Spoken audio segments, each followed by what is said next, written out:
Hey y'all, it's Rosie and I'm going to show you how I make my smoked turkey and collard green cornbread dressing. So of course for this recipe you're going to need some collard greens. Make sure you wash them thoroughly prior to using, and you're also going to need some celery. Make sure you mince it up nice and fine. I have my bell pepper here. You can use whatever color you want, and I'm also going to chop up a white or yellow onion. I'm using yellow, it looks white on camera. And here I have some fresh garlic that I'm going to mince up.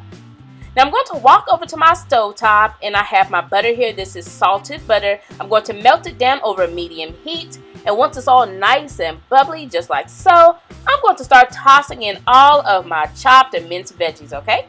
So now we're going to just let it cook until they get nice and translucent. You don't want to cook them until they're soggy, but you do want them to be a little softened, if that makes any type of sense. So now we can start sprinkling in a little bit of salt and pepper. If you have any other seasonings that you want to use, you can sprinkle those in too.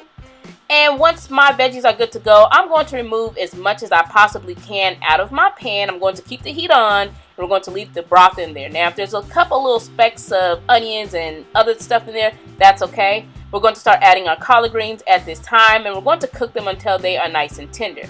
Now off camera, I did cook my turkey. This is a smoked turkey leg that I just cooked in my crock pot slow cooker, and once it was nice and tender, I shred the meat off the bone.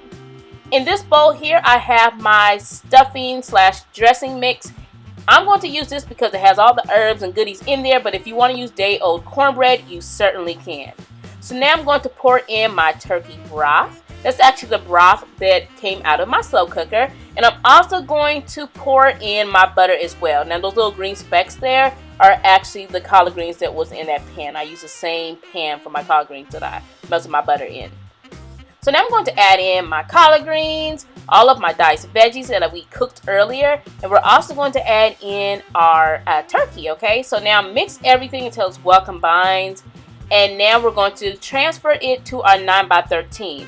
Make sure you butter or grease your 9x13 before adding in your dressing. And I almost forgot to add my red pepper flakes. I actually should have added this in when everything was in the bowl, but I almost forgot. If you don't like a little spice to your dressing, you certainly can skip out on that part. So now I'm going to cover up my dressing, and I'm going to bake it in a preheated oven that's on 350 Fahrenheit for about 50 minutes. Once the dressing is done, you're going to remove it from the oven, and you want it to sit for about 10 minutes before serving. This is the perfect dressing for any occasion, especially if you're tired of the same old boring traditional dressing. You gotta give this a try. Like seriously, it is the bomb, okay? Now don't forget, if you want the exact measurements, head over to my blog, iHeartRecipes.com. You can print out this recipe, and don't forget to join my mailing list while you're there.